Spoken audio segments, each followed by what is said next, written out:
नमस्कार बच्चों, मैं कमलेश चंद्र मिश्र आप लोगों का हिंदी की ऑनलाइन कक्षा में स्वागत करते हैं।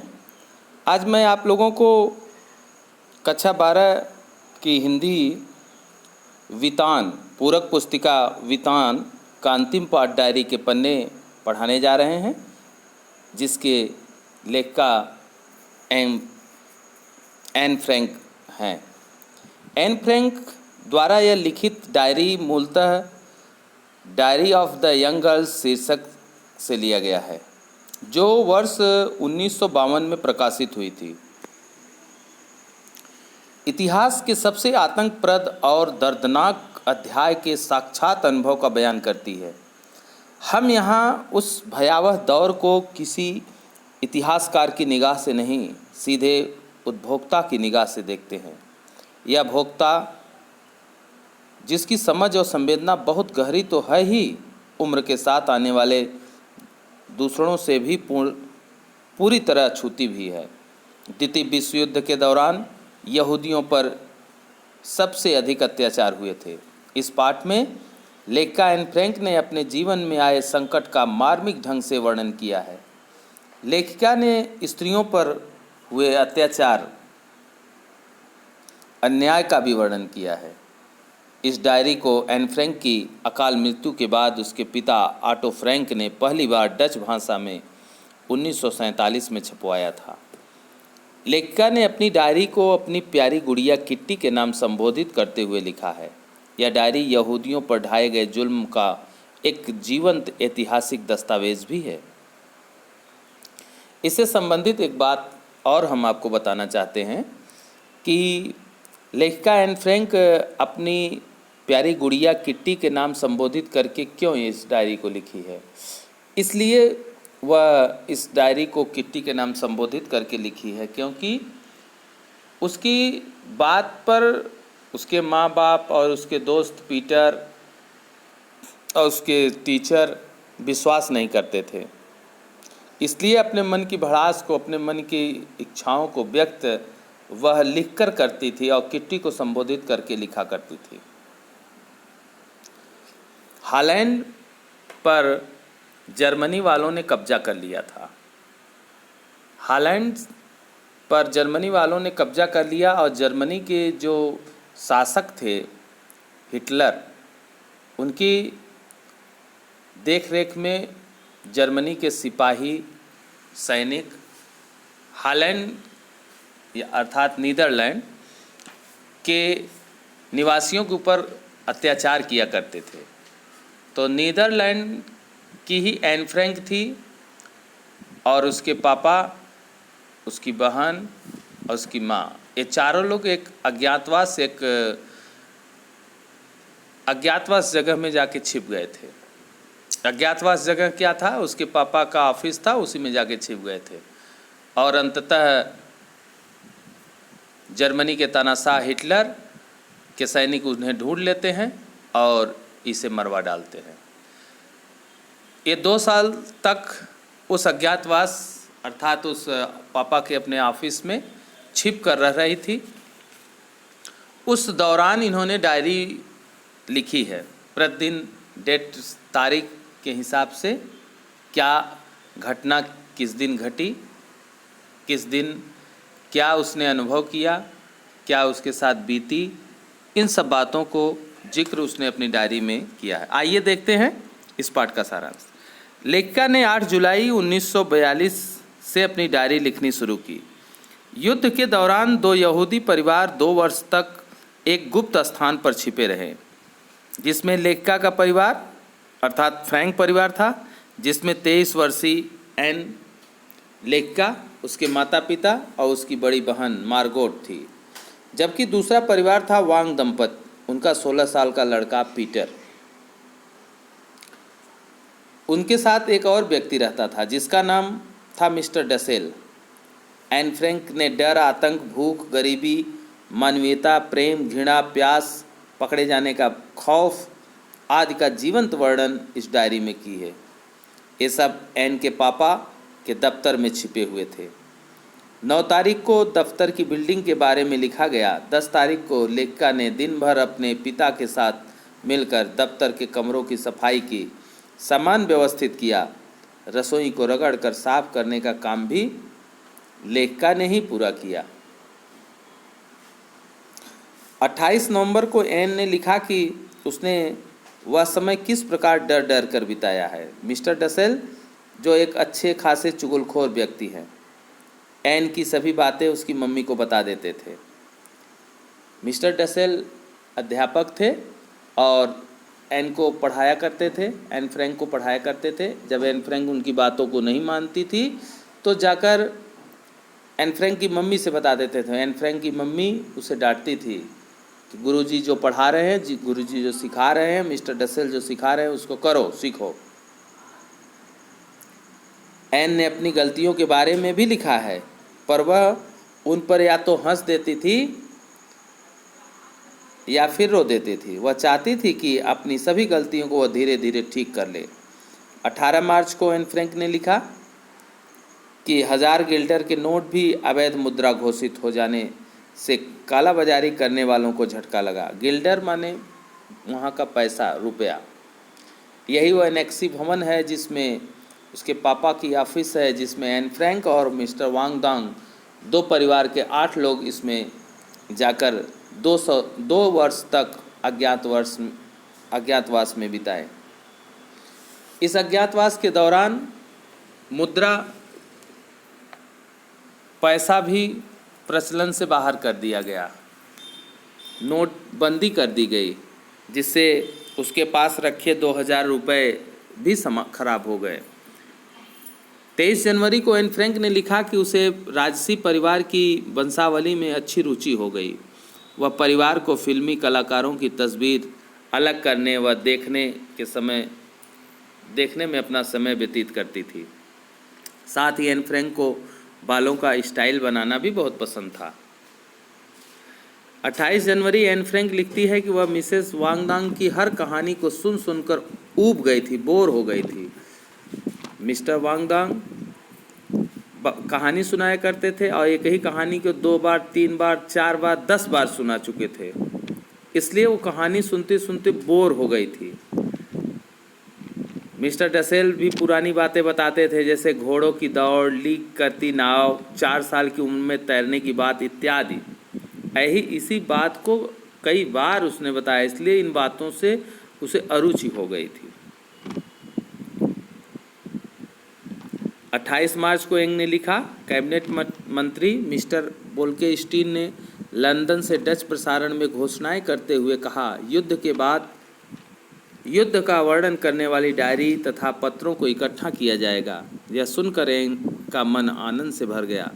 लेखिका ने कहा, डचों की नैतिकता अच्छी नहीं है, वे सभी भूखे हैं। उनके यहाँ 1-2 हफ्ते का राशन 2 दिन भी नहीं चल पाता। ब्लैक मार्केटिंग में जूते का तला 7.5 गिल्टर का मिलता है। सौभाग्य से यह बहुत कम डच लोग गलत के पक्ष में हैं। अर्थात जूता का तला अर्थात बहुत निम्न चीज़, बहुत छोटी चीज़ भी इतनी महंगी मिल रही थी। एन ने 11 अप्रैल को डायरी में लिखा कि शनिवार को गोलाबारी शुरू हो गई। तेज़ धमाका सुनने के बाद एन छत से नीचे उतरी। एन के चेहरे का रंग फीका पड़ गया और उसके पापा ने उसे जल्दी से ही नीचे आने को कहा। घर में सभी लोग परेशान थे, क्योंकि अब सबको पता था कि हालत और बिगड़ने जा रहे हैं।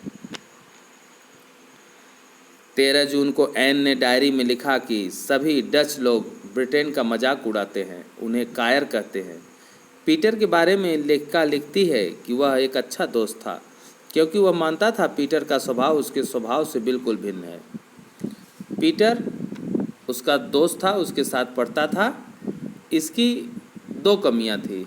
पीटर तो एक खब्बू था, भोजन जहाँ अच्छे मिलते थे वो सारी बातें भूल जाता था, और दूसरा इनके धर्म का विरोध करता था, ईसाई धर्म का विरोध करता था।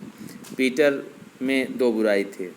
एन कहती है कि लोग उसे घमंडी कहते थे, परंतु वह ऐसी है नहीं, वह घमंडी है नहीं। एन अपनी कमी को जानती है और उन्हें ठीक भी करना जानती है, जबकि लोग ऐसा कह भी नहीं सकते। वह लिखती है, नारियां अर्थात औरत केवल बच्चा पर पैदा करने की मशीन नहीं है।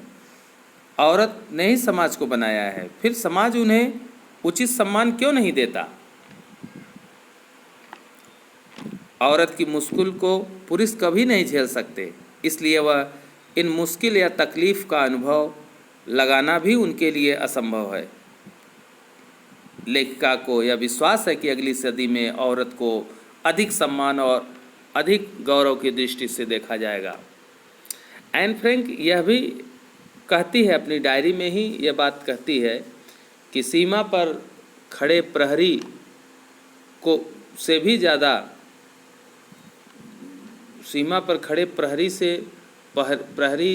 भी ज़्यादा दुख या तकलीफ और झेलकर एक बच्चे को जन्म देती है। इस प्रकार से यह पाठ समाप्त हुआ। इस पर आधारित कुछ प्रश्न हैं, हम प्रश्न कर रहे हैं, आप इसका उत्तर लिखकर व्हाट्सएप कर देंगे। पहला प्रश्न है, यह 60 लाख लोगों की तरफ से बोलने वाली एक आवाज़ है, एक ऐसी आवाज़ जो किसी संत या कवि की नहीं बल्कि एक साधारण लड़की की है। इल्या इहरनबुर्ग की इस टिप्पणी ने संदर्भ में एन फ्रैंक की डायरी पठित अंशों पर विचार व्यक्त करिए। इल्या इहरनबुर्ग की यह टिप्पणी युद्ध की विभीषिका की इतनी अंतरंग अनुभूति है जो न तो किसी संत की हो सकती है न किसी कवि की। इन अनुभव द्वारा हमें सत्य के दर्शन होते हैं। एन फ्रैंक अपनी पूरी ईमानदारी से अपने अनुभव को प्यारी किट्टी के लिए डायरी में लिखती है। सभी यहूदी यातना सहने के लिए मजबूर हैं, जबकि उनकी जनसंख्या 60 लाख है। किसी ने भी विद्रोह करने का साहस नहीं है, लेकिन एन फ्रैंक ने साहस किया जबकि वह महज 13 साल की थी। इस डायरी में एंक ने नाजियों की क्रूरता का वर्णन किया है। नाजी जर्मन के तानाशाह के सैनिकों को कहा गया है। इसे पढ़कर हमें पता चलता है सामान्य लोगों पर भी युद्ध का कितना भयानक प्रभाव पड़ता रहा होगा। यह युद्ध लोगों के जीवन को नरक बना देता होगा। किस तरह सारी क्षमताओं को में जंग लग जाती है और निर्दोष नागरिक को भी यातनाओं गृह में व्यवस्था के साथ अपना जीवन व्यतीत करना पड़ता है। सचमुच यह डायरी 60 लाख लोगों की ऐतिहासिक आवाज़ है। काश कोई तो होता जो मेरी भावनाओं को गंभीरता से समझ पाता। अफसोस ऐसा व्यक्ति मुझे अब तक नहीं मिला। क्या आपको लगता है कि एन के इस कथन में उसकी डायरी लेखन का कारण छिपा है? पीटर को यह बात कहती है। पीटर उसका क्लास फेलो है, साथ में पढ़ता है, लेकिन 2 चीज़ों में अलग है। और उसके माँ बाप भी उसके मन की बात को नहीं समझ पाते हैं, तो उसे डायरी एक प्यारी गुड़िया किट्टी के नाम लिखना पड़ता है। इसी डायरी से पता चलता है एन साधारण लड़की थी। वह अपने आप से बातें किया करती थी क्योंकि उनकी भावनाओं को समझने वाला कोई नहीं था। वह अपने मन की बात करने के लिए अपनी गुड़िया किट्टी को चुनती है। यदि उसकी बात समझने वाला कोई व्यक्ति होता तो शायद एन को डायरी लिखने की ज़रूरत ही नहीं पड़ती। हर विषय के लिए वह अपने मन में तर्क करके अपनी धारणा बनाती थी, फिर चाहे वह नारी की स्थिति हो या फिर मिस्टर डसेल जैसे व्यक्तित्व की। उसकी अपनी सोच है, उसका अपना विश्लेषण है जिसे वह किसी से कम नहीं पाती है। उसे व्यक्त करने के लिए अपनी डायरी का सहारा लेती है। इसलिए यह कहना उचित ही है, यदि कोई उसकी बातों को सुनने समझने वाला होता तो शायद इनको डायरी लिखने की ज़रूरत ही नहीं पड़ती। और अगला प्रश्न है, प्रकृति प्रदत्त प्रजनन शक्ति के उपयोग का अधिकार बच्चे पैदा करे या न करे अथवा कितने बच्चे पैदा करे, इसकी स्वतंत्रता स्त्री से छीनकर हमारी विश्व व्यवस्था न सिर्फ स्त्री के व्यक्तिगत विकास के अनेक अवसरों से वंचित किया है बल्कि जनाधिक्य की समस्या भी पैदा कर दी है। एन की डायरी के 13 जून 1944 के अंश में व्यक्त विचार के संदर्भ में इस कथन का औचित्य स्पष्ट करिए। एन ने समाज में व्याप्त स्त्री पुरुष असमानता को उजागर करते हुए कहती है, पुरुष ने शुरू से ही स्त्री समाज पर अत्याचार किए हैं। उन्होंने स्त्रियों को मात्र वंश वृद्धि का कारण मानकर उनके मूल अस्तित्व को मानने से इनकार कर दिया है। स्त्रियों में शिक्षा का अभाव है। प्रचलित धारणा के कारण उन्हें कई कष्ट को भी सहना पड़ता है। स्त्रियों को उनका अधिकार न देकर समाज की दुष्प्रभावित किया है तथा जनाधिक्य भी समस्या सामने आई है। आज के 70 साल पहले लिखी गई एन डायरी के अंश आज भी प्रासंगिक हैं। और चौथा प्रश्न है, एन की डायरी अगर ऐतिहासिक दौर का जीवंत दस्तावेज है तो साथ ही उसके निजी सुख दुख और भावनात्मक उथल पुथल का भी है। इन पृष्ठों में दोनों का फर्क सिमट गया है। इस कथन पर विचार करते हुए अपनी सहमति असहमति तर्कपूर्वक व्यक्त करिए। एन की डायरी एक ऐतिहासिक दौर का जीवन दस्तावेज है, सत्य है। इसमें जहाँ द्वितीय विश्व युद्ध में यहूदी समाज पर होने वाले अत्याचार का वर्णन है, वहीं उनके निजी जीवन के सुख दुख और भावनात्मक उथल पुथल का भी चित्रण है। इन पृष्ठों में दोनों का अंतर खत्म हो चला है। उसने अपनी निजी समस्या और दुखों का भरपूर वर्णन किया है। एन को उसके परिवार के सदस्य भी नहीं समझ पाते हैं और उसे घमंडी या अकड़ुक मानते हैं। अपनी ऐसी सामाजिक परिस्थिति और उनका अपने जीवन पर पड़ने वाले प्रभावों का वर्णन इस डायरी में किट्टी को संबोधित करके लिखा गया है। अतः मैं इस कथन से पूर्णतः सहमत हूँ। और अंतिम प्रश्न है, एन ने अपनी डायरी किट्टी को संबोधित चिट्ठी की शक्ल में लिखने की ज़रूरत क्यों महसूस की गई होगी? इसका जिक्र हम पहले भी किए हैं, एक बार फिर से बताते हैं।